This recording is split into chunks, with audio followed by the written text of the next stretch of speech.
Hello বাচ্চো, welcome to Biohack NEET প্রস্তুতির জন্য বাংলা ইউটিউব চ্যানেল। তো নিট 2025 রিলেটেড একটা ইনফরমেশন তোমাদের কাছে শেয়ার করতে এলাম। ইনফরমেশনটা এসছে তোমার এনএমসি ন্যাশনাল মেডিকেল কমিশনের তরফ থেকে, তোমাদের যেটা জানা খুব জরুরি। তোমরা জানো নিট 2025 এক্সাম 2024 সালের এই বিরাট যে স্ক্যাম বা বিরাট যে ঘোটালার পরেও নিট 2025ও কিন্তু এনটিএ কন্ডাক্ট করছে। তো আমার মনে হয় এনটিএর মধ্যে এই যে লজ্জা ব্যাপারটা, লজ্জা ঘৃণা এই ধরনের কোনো ওয়ার্ড এনটিএর ডিকশনারিতেই নেই।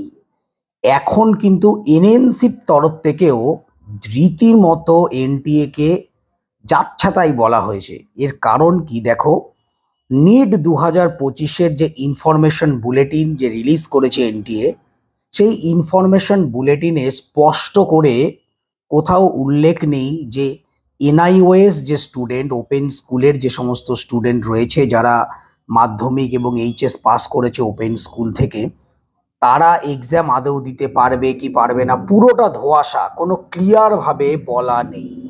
সেই কারণে কিছু সংখ্যক স্টুডেন্ট তারা কিন্তু এনএমসির কাছে একটা আরটিআই করেছিল।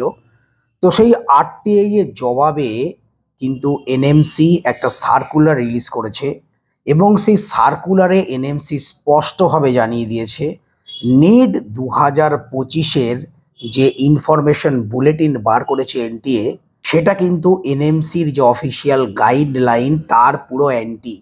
মানে অফিসিয়াল এনএমসির গাইডলাইন না মেনে কিন্তু ইনফরমেশন বুলেটিনে লেখা হয়েছে।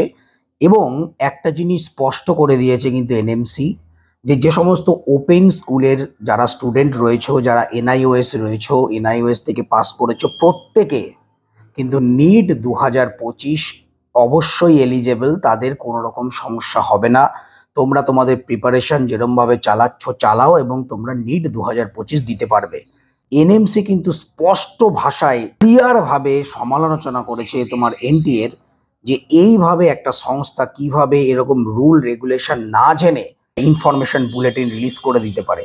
এছাড়াও এনএমসি স্পষ্টভাবে জানিয়ে দিয়েছে যে অ্যাজ পার জিএমইআর 23 রুল অনুযায়ী কিন্তু এই এনআইওএস স্টুডেন্ট, ওপেন স্কুলের যে সমস্ত স্টুডেন্ট রয়েছে তারা প্রত্যেকে কিন্তু এলিজেবল। তোমরা একটা জিনিস তো স্পষ্ট বুঝতেই পারলে যে এনটিএর কিন্তু কোনো রকম হেলদোল নেই।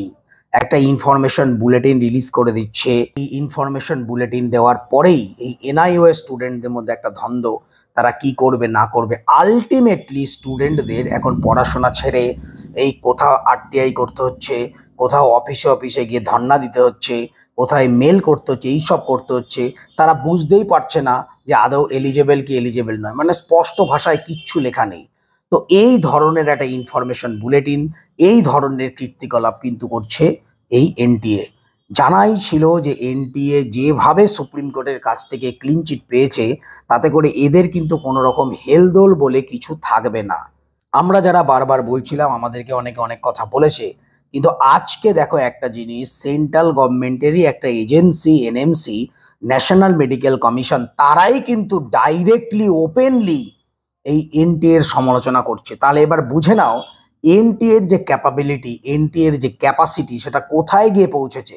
শেষমেশ এনএমসিকে বলতে হচ্ছে যে এনটিএ গাইডলাইন ফলো করেনি, গাইডলাইন ফলো না করেই তারা একটা ইনফরমেশন বুলেটিন তারা ঘোষণা করে দিয়েছে। তাহলে এই তো পরিস্থিতি দাঁড়িয়েছে। তো যাই হোক, তোমাদের সবার পরীক্ষা চলে এসছে, বেশি সময় আমি নেব না। এক লাইনে আবারও বলে দিই, এনআইওএস স্টুডেন্ট, ওপেন স্কুলের যে সমস্ত স্টুডেন্ট আছো, তোমাদের টেনশন নেওয়ার কোনো রকম দরকার নেই।